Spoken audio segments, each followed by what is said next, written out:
ছাত্ররা শুধু নয়, অছাত্র যা যুবক শ্রেণী বিভিন্নভাবে শ্রমিক, কৃষক, সাধারণ মানুষ, চাকরিজীবী সবাই ছিল এবং যে কোনো বয়সের ছিল, বৃদ্ধ থেকে শুরু করে একেবারে ইয়াং তরুণ পর্যন্ত বাচ্চা স্কুলের ছেলেরাও ছিল।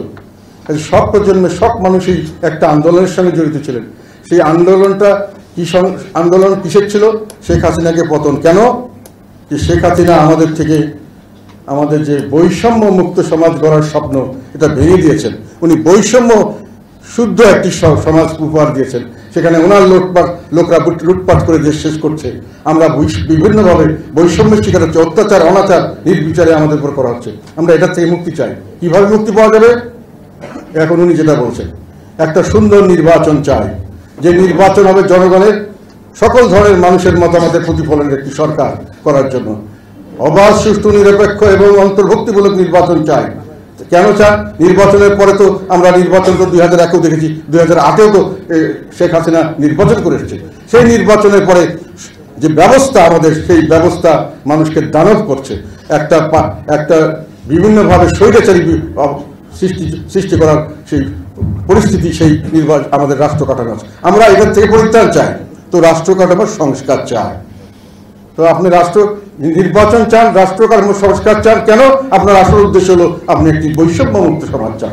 এটার জন্যই তো আপামার জনগণ যুদ্ধ করেছে। এই প্রজন্ম না, সব প্রজন্মই, শুধু স্টুডেন্ট না, সব ধরনের মানুষ করেছে, সবাই এটার জন্য দাবি ছিল। তাহলে এটা তো আপনার প্রায়োরিটি, এটাই তো আপনার নাম্বার ওয়ান, যে এটাই আমাকে করতে হবে প্রথম। এইটা করার জন্য আমার কি লাগবে? এটা করার জন্য আমার জাতীয় ঐক্য লাগবে। কেননা এটাকে আমি করতে পারবো না, জনমত সকলের মতামত ভিত্তিতে করতে হবে, সকালে রাজি হতে হবে এবং আমি তারপরে এটাকে গিয়ে পার্লামেন্টে যখন নিব, পার্লামেন্টেও এটাকে পাশ করাতে হবে। তাহলে পার্লামেন্টে যারা থাকবে তারাও এটা একমত হতে হবে, জনগণ সকলে একমত হতে হবে। জনগণের সঙ্গে সার্বিকভাবে একটা ঐক্য হলেই এত বড় একটি জিনিসের অবস্থান সম্ভব। তাহলে ঐক্য ছিল আমার নাম্বার ওয়ান প্রায়োরিটি।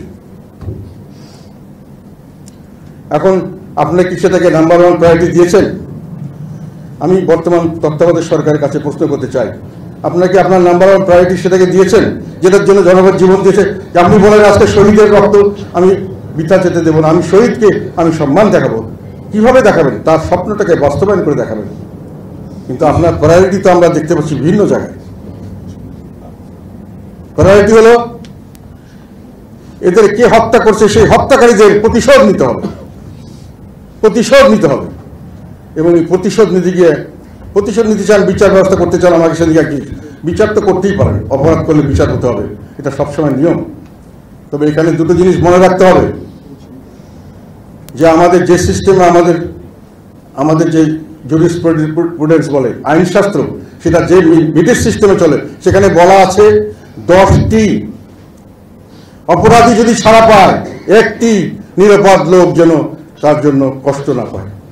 মানে 10 জনকে আপনি ছেড়ে দিবেন, সেই জন্য বলা, কেননা যদি সন্দেহ থাকে যে একটি নিরাপদ লোক হয়তো আটকা পড়তে পারে, শাস্তি পেতে পারে। এটা হলো জুরিসপ্রুডেন্স আমাদের দেশের চালিত। তা আপনি তো সেটা কি ফলো করছেন? যে আপনি মানুষের সবাই একটা হত্যাকাণ্ডে লক্ষ লক্ষ হাজার হাজার লক্ষ লক্ষ মানুষকে জড়িত করা হচ্ছে এবং সেখানে জড়িত করে তাদেরকে বিভিন্নভাবে, এবং সেটাকে সবচেয়ে বড় এফেক্ট আসছে আপনার প্রশাসনের মধ্যে। আজকে আপনার আইন শৃঙ্খলা রক্ষাকারী বাহিনী, প্রশাসন, জুডিশিয়ারি, এটাতে গিয়ে যখন এখানে ধাক্কা দিয়েছেন, বিভিন্নভাবে তাদেরকে মামলা মোকদ্দমার মধ্যে ফেলেছেন, তাদেরকে বের করে দিয়েছেন, তাদেরকে বিভিন্নভাবে ডিমোশন দিয়েছেন, তাদের জায়গায় হ্যারাসমেন্ট করছেন, তারা ডিমোরালাইজ হয়ে গেছে। এই মানুষগুলি ছিল আপনার শক্তির উৎস। এটা করতে গিয়ে, আপনার প্রায়োরিটি চেঞ্জ করতে গিয়ে আপনি জাতীয় ঐক্য নষ্ট করার কথা পরে আসছি।